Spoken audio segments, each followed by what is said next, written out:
So, thank you, comrades. Our title today, How London Liberals Fuel the Far Right, which is also the title of the front page article in Workers' Hammer. It's intended as a challenge. It's intended to draw people in. It's an entirely different perspective than what you will find from the rest of the left. And it breaks new ground as part of the political reorientation of the ICL.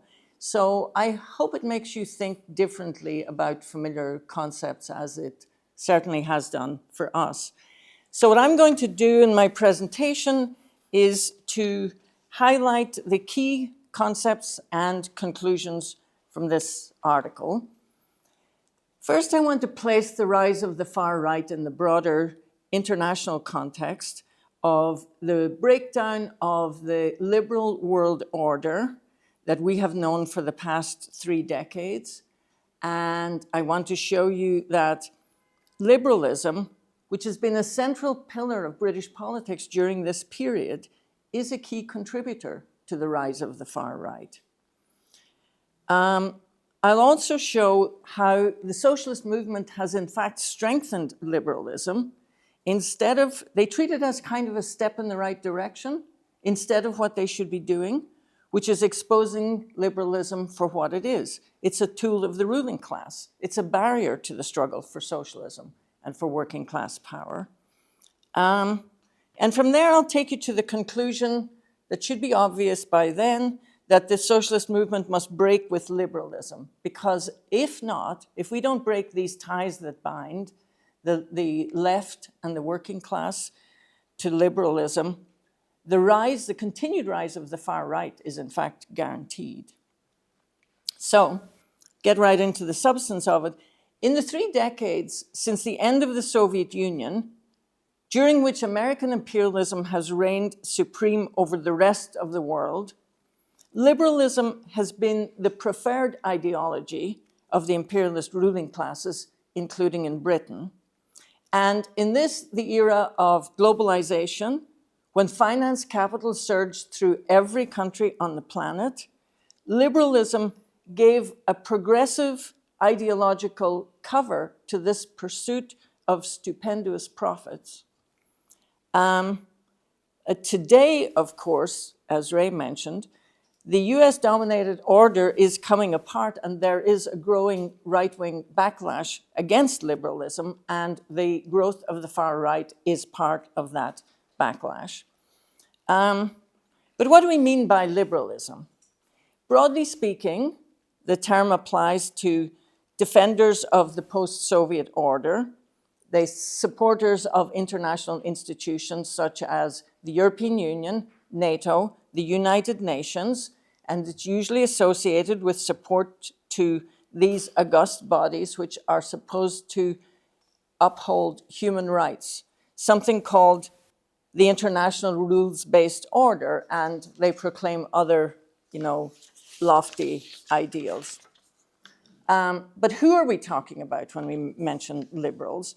There's actually a spectrum in this country that ranges from Novara Media to The Guardian, even the Financial Times, politicians such as Tony Blair, all the Blairites, the Green Party, the Lib Dems, and even a wing of the Tory party. Think about David Cameron, or what was once called the One Nation Tories.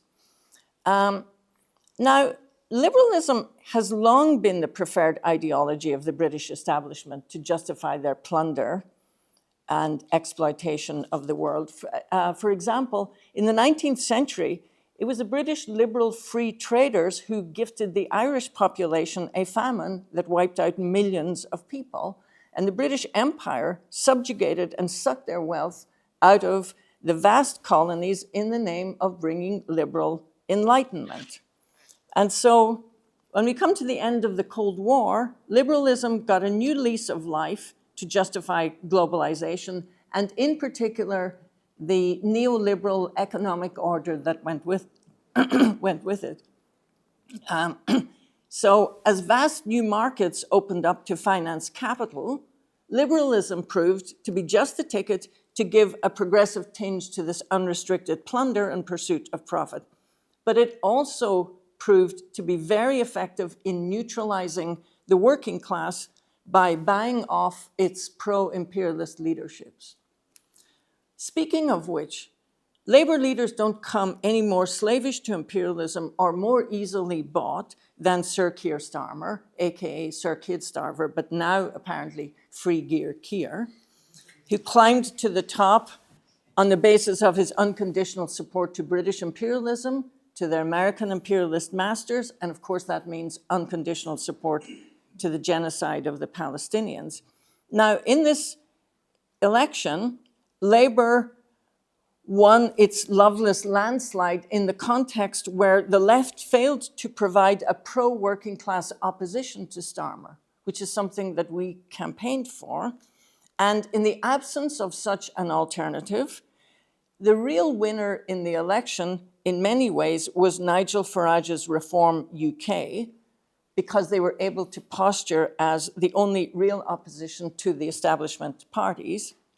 And as soon as the election was over, the far right had the wind in their sails. We had Tommy Robinson organizing a mass racist demonstration in London, followed by a week of riots by racist mobs who relentlessly attacked asylum centers, mosques, and terrorized all non-white people. Now, we made the point at the time of the riots, racist provocations have to be met by mass united front defense, which is centered on the trade unions. But everyone knows that the growth of the far right will not be stopped by demonstrations. The far right has to be defeated politically, and that means offering a working class alternative to broken Britain. And related to that, the struggle against the far right has to be pursued in complete political opposition to the London Liberals and those in the Labour movement that conciliate them. And that's what I'm going to show you. But let's look at how did this alliance of the socialist movement and the Liberals come about. I mean, obviously, everyone on the left, every organization, is disgusted by the rise of the far right, and they rightly fear a return to the previous decades when immigrants had to battle against racist mobs in the streets. This was the context when you had racist politician Enoch Powell howling about rivers of blood. So no one wants a return to that period, but the left did not hammer out its own independent path of struggle to defeat the far right, and instead, in the name of being progressive and anti-racist, the socialist movement ended up in a political alliance with liberals and with union bureaucrats, and that means in an alliance with the ruling class itself.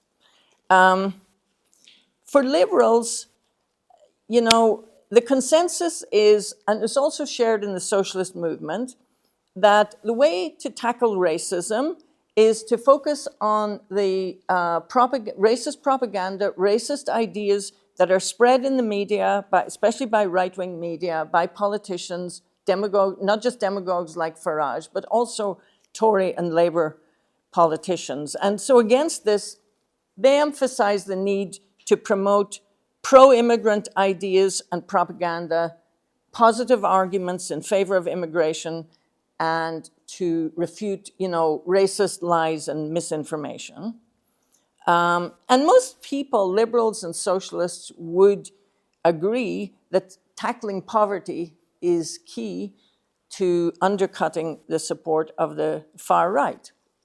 And that's all true. Politicians and the right-wing media, of course, do spread racist poison. And poverty has everything to do with the riots.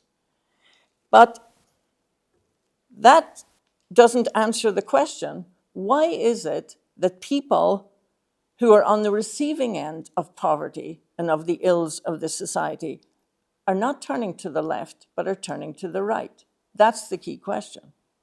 And it's a phenomenon that's happening not just in Britain, it's also in France. Workers who once voted for the Communist Party are now looking to Le Pen.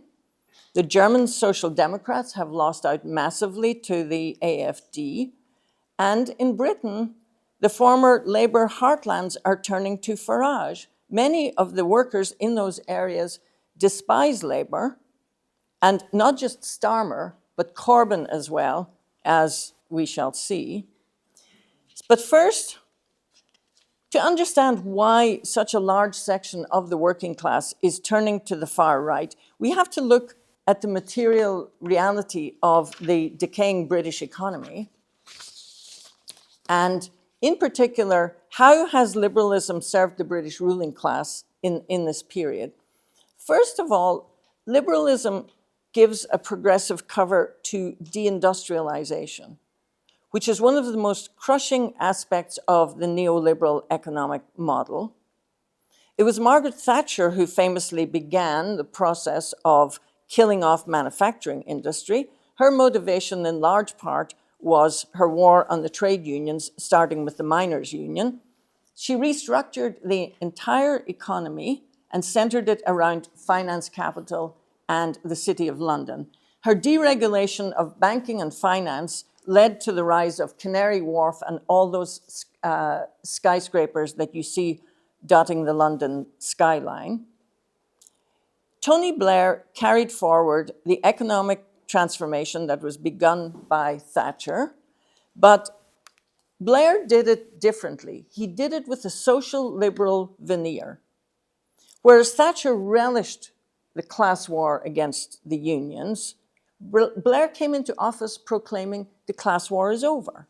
Of course, it was not over from his side, but because Blair was able to continue with privatizations, especially within the National Health Service, with factory closures, subcontracting, and everything that we know in the economy today, and which has also decimated the unions. But Blair co-opted the upper layers of the trade union movement, and so he met with no serious opposition from the working class or from the left, as a matter of fact.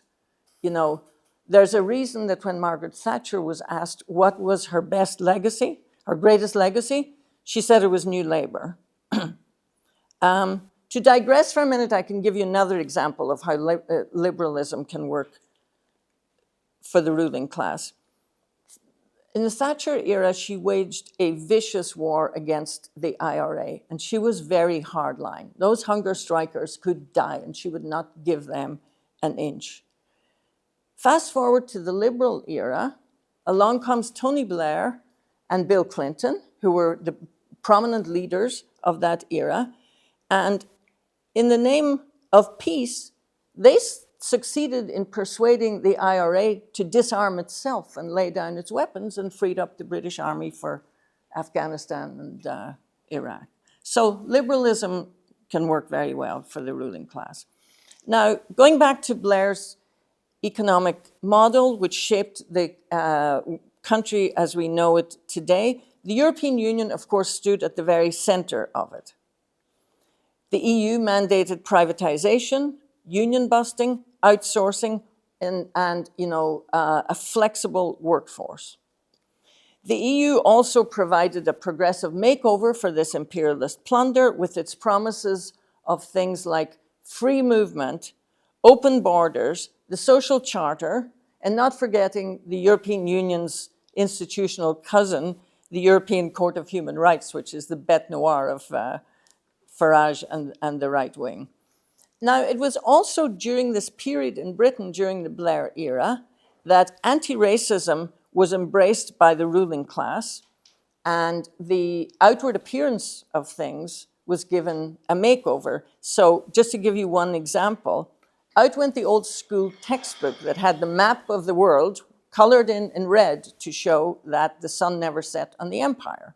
And it was replaced with schools, colleges, and universities start to teach courses in anti-racism, diversity, and so on. So did employers and many trade unions.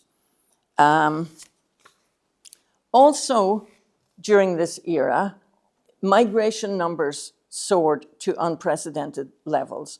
And this was particularly true after the expansion of the European Union to Eastern Europe in 2004.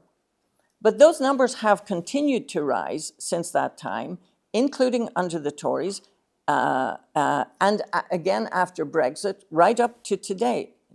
In fact, in the last 2 years, the numbers entering this country have soared to unprecedented levels. So those numbers are not, we're not talking about what's called illegal immigrants, whose numbers are actually tiny in the scheme of things. The political centrality given to illegal immigration by politicians is out of all proportion to the numbers involved. So how does this immigration policy serve, whose interests does it serve? I mean, all liberals and also socialists would generally oppose the ravages and the economic impact of neoliberalism. They know that it vastly increases the gap between rich and poor, for example.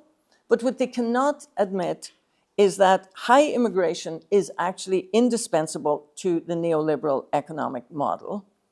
And the ruling elites of this country rely on a constant inward flow of cheap migrant labor, often skilled workers, because for them it's a substitute for investment in industry and infrastructure. So why would they invest in upgrading the manufacturing process when you can import cheap products from abroad? Better to put your money into some lucrative financial instruments. There's a better return. Why spend capital to train a workforce in new skills when you can have Polish construction workers, Filipino nurses come into the country who are trained abroad? For the British ruling classes, high immigration is essential just to keep the public services afloat, in particular the National Health Service. Social care services would simply collapse without immigration. And nowadays, immigration is even essential to the UK's universities, you know. Foreign students are a large proportion of migrants, and the universities are completely dependent on the exorbitant fees that they are forced to pay. But for liberals, it's a problem. If you say that immigration benefits the ruling classes, you must look at the vexed question. Are you saying immigration lowers wages? And if you look at the figures, liberal economists do go to some great lengths to prove that it does not. It turns out that's true. Wages have not gone down as migrant numbers have gone up. What's really happened is that all workers have been getting poorer. Wages in Britain have stagnated at roughly the 2007 level, which costs each worker something like £11,000 per annum at today's rate. And it also is kind of obvious that the easy availability of an ever-expanding pool of labor will necessarily mean lower wages for everyone. I give you the example of Amazon, which is one of the country's largest employers. They employ something like 75,000 people. And in its Coventry warehouse, only about 5% of the workforce are British born, 5%. So the GMB union signed up 50% of the workers in the Coventry plant to meet the requirement for union recognition. What did Amazon do? They simply flooded the warehouse with hundreds more workers, no doubt on 0 hours contracts and horrendous conditions and very low wages, and defeated the attempt at union recognition. As you know, migrant workers' visas are often tied to their employers, which means the threat of deportation is always hanging over their heads, and if they make trouble, and particularly if they engage in union organizing or union activity. And what works for Amazon works for the entire economic structure. A large pool of migrant labor in a hollowed out economy weakens the whole working class. So that brings me to the question, how has the left's support for liberalism enabled the rise of the far right? Now, as I've said, For decades, the British economy has been organized to serve the interests of the city and finance capital. This is an economic model that has no use for layers of the population in the former industrial regions. Areas that became known here as the Red Wall were simply left to rot. They are plagued by poverty and social decay. London liberals give an ideological cover to this willful neglect of a section of the working class by demonizing the white working class of those areas, condemning them as backward, ignorant, racist, and so on. And this led to the toxic division that we saw in British society over Brexit. Because nothing quite symbolized the contempt of liberals for the destruction of working class Britain quite like the European Union. And nothing exemplifies the treacherous alliance of the leaders of the working class and of the left with the City of London, like the issue of Brexit.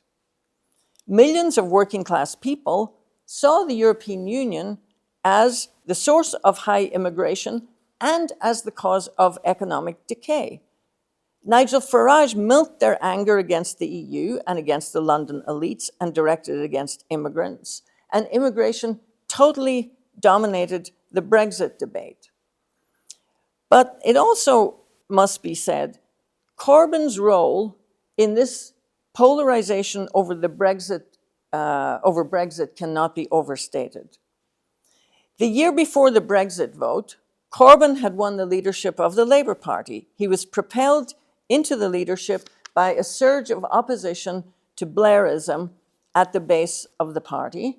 And as we know, he faced a constant pushback from the Blairites within the party. However, the demands that Corbyn promised and that made him popular with his base, things like an end to the anti-union laws, save the NHS, save our schools, and so on.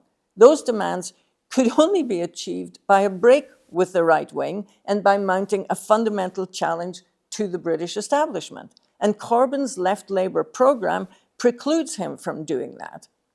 So he made it his priority to keep the party united and subordinated everything to unity with the Blairites. And then the stage was set. So Corbyn ends up campaigning for the EU despite his lifelong opposition to it.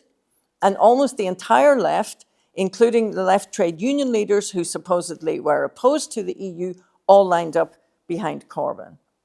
This was an enormous betrayal. It cemented the alliance of the leaders of the workers' movement with finance capital. It gave the right wing a monopoly over opposition to the EU. And Corbyn's support to the EU was also a disaster for Labour in the 2019 election.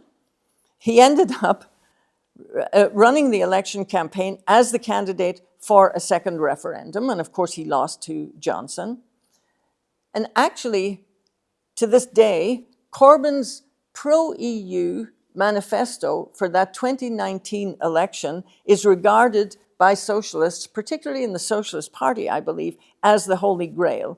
They refuse to accept that Corbyn's left Labour politics are an obstacle to the struggle for the very things he promised, saving the NHS and so on. Anyway, to return to this polarization over Brexit, it had terrible consequences for the working class, and it shaped the political lineup that we see today. At the time of Brexit, in the pro-EU camp, you had the bulk of the British ruling class, the London establishment, the Lib Dems, Labour, most of the Tory leadership, and they were, of course, joined by the Liberals, who were hysterical in predicting the apocalypse if Leave won. And along with the Labourite left, Liberals presented support for the EU, support for Remain, as the pro-immigrant, anti-racist option. And they demonized anyone who voted Leave as racist and ignorant and, deplorables, if you will. So is it any wonder then that working class communities rightly and defiantly voted for leave. Their vote expressed deep anger at decades of false promises by Labour, while their communities had been ruined. And with the left in the same camp as the British establishment, opposition to the EU was left to Boris Johnson and Nigel Farage, who were astute enough to tap into this deep seam of working class resentment, which they channeled into a racist campaign against immigrants. Now, at that time and today, Liberals are hated in working class areas, quite simply because for decades, the devastation of those communities and of those regions has been done under the banner of liberalism. The Liberals are rightly seen as part of the establishment. They're the ones who have used the themes about multiculturalism, anti-racism, and all sorts of progressive ideas to further the interests of finance capital. And that, in a nutshell, is why masses of workers are turning to right-wing demagogues, because they see them as the only politicians who are opposed to the liberal order and who are seemingly willing to put up a fight against it. Now, I have a little heading here called, "We need to talk about immigration." This is because Liberals insist that there is nothing to discuss about immigration policy, and even to say that high levels of immigration are a concern is enough to be branded as a racist. This is not acceptable. Socialists cannot accept this. Workers' concerns about immigration cannot be dismissed, but instead, workers have to be won over to the understanding that the cause of the rot in the economy and the rot in their lives is the City of London and finance capital. So let me be clear. There's no such thing as a socialist immigration policy. Anti-immigrant demagogues who say that immigration is the cause of Britain's problems are wrong. Finance capital is the cause. The socialist movement has no interest in supporting immigration quotas, as George Galloway's Workers' Party does. This only further divides the working class between British and foreign-born. It's equally true that the socialist movement has no interest in supporting the current high immigration policy. And those liberals and leftists who support it are apologists for the decaying capitalist order that we live in now. They are also pushing millions of people into the arms of the likes of Farage, who have no solution to Britain's decay.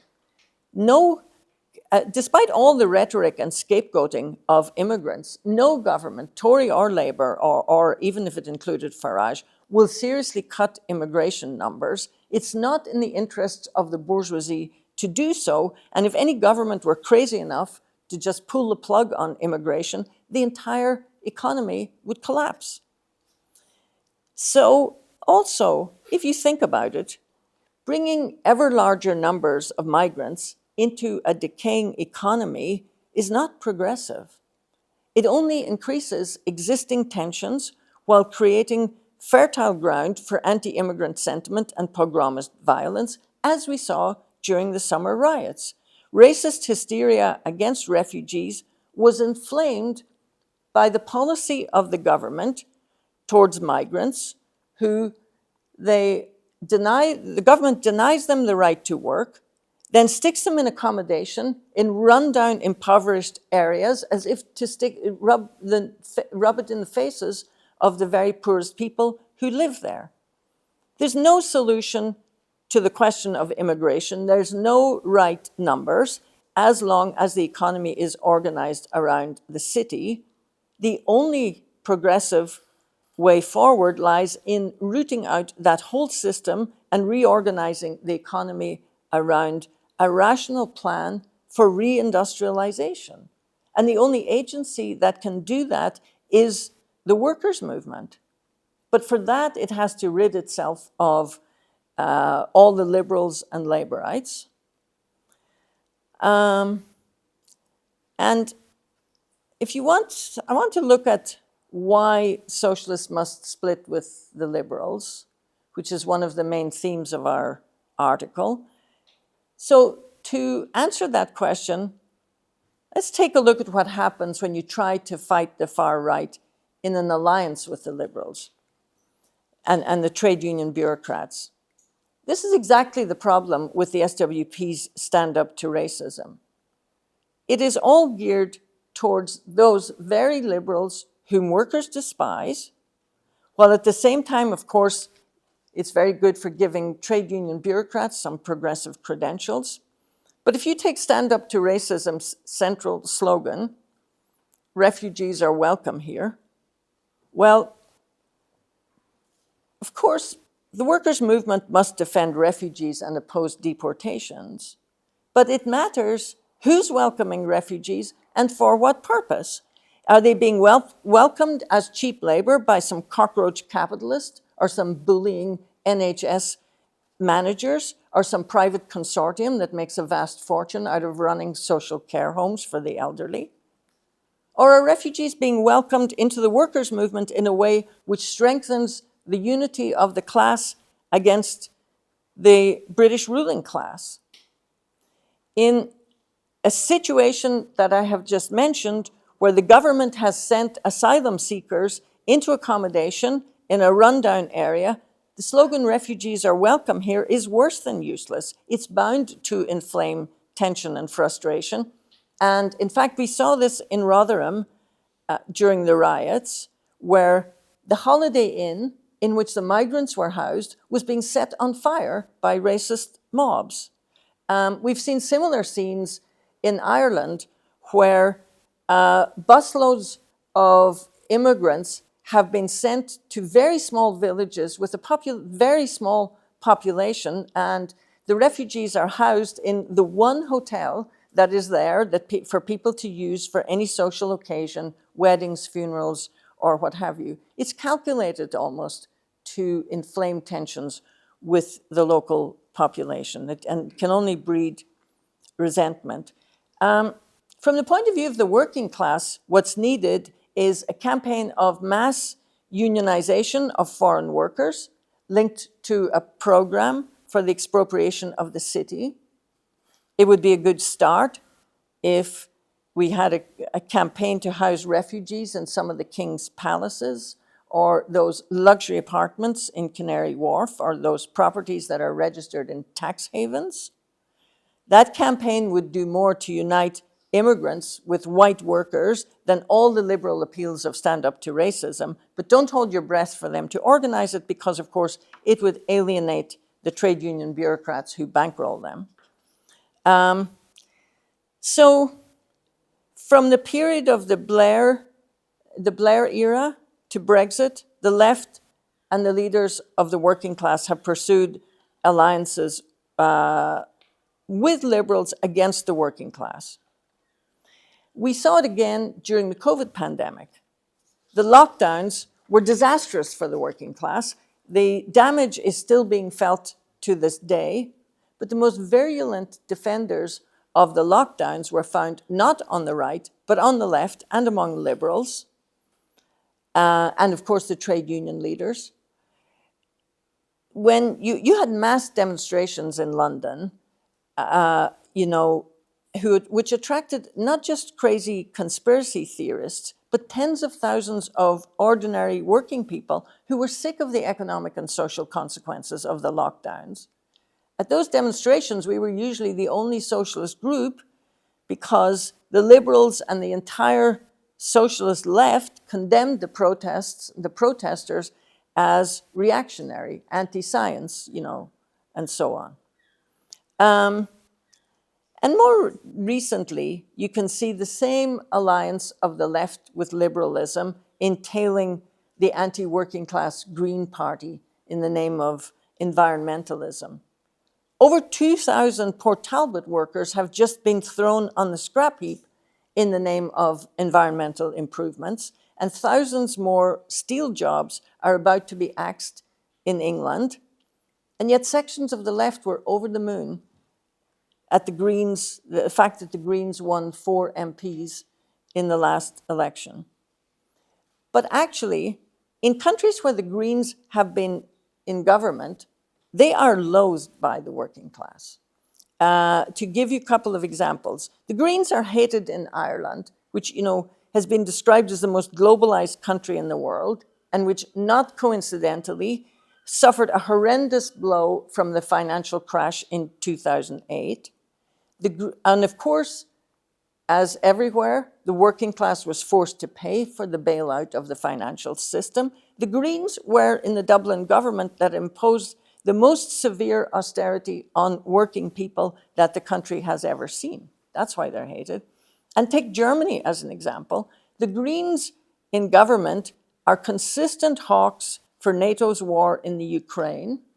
Our German comrades have made the point that they oppose the entire green, anti-car, anti-industry environmental transformation, as it's called.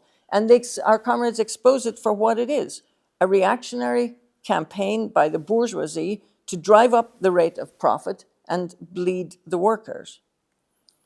And finally, I just want to look at another example. There's the Socialist Party and Socialist Alternative put forward perspectives for the fight against racism and against the far right that are more aimed at the working class than, for example, stand up to racism. But none of what they do seeks to break the movement from the liberals. Instead, they look to the trade union bureaucracy and left laborites, from Jeremy Corbyn to Mick Lynch, as the agency of radical social change, the very same leaders who are responsible for the disasters of recent years. Take, for example, the strike wave of 2022 to 23. This was a tremendous opportunity to turn the tide in favor of the workers' movement and against the ruling class.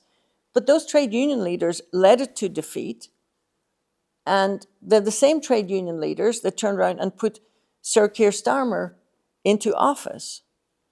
Starmer, he may not last the full term, but he certainly cannot solve the fundamental problems of this country. What he can do, and more likely will do, is fuel the growth of the far right. So just to conclude, look at the results of the left's alliance with liberals and laborites. You have a severely weakened working class movement, a left which is impotent, and a far right which enjoys the support of masses of very angry, impoverished working class people. And I would just conclude with the point that the challenge for the socialist movement in the next few years is to win the working class away from this reactionary movement, which can be done by a struggle that unites the working class, takes up the cause of migrant labor, and is determined to turn the tide in favor of all workers. Such a struggle can only be led by socialists who have broken the ties that bind them to liberal and labor politicians. And that struggle has to have a perspective of class struggle that will shake this whole rotten system to its very foundations on the road to working class power. And that's it.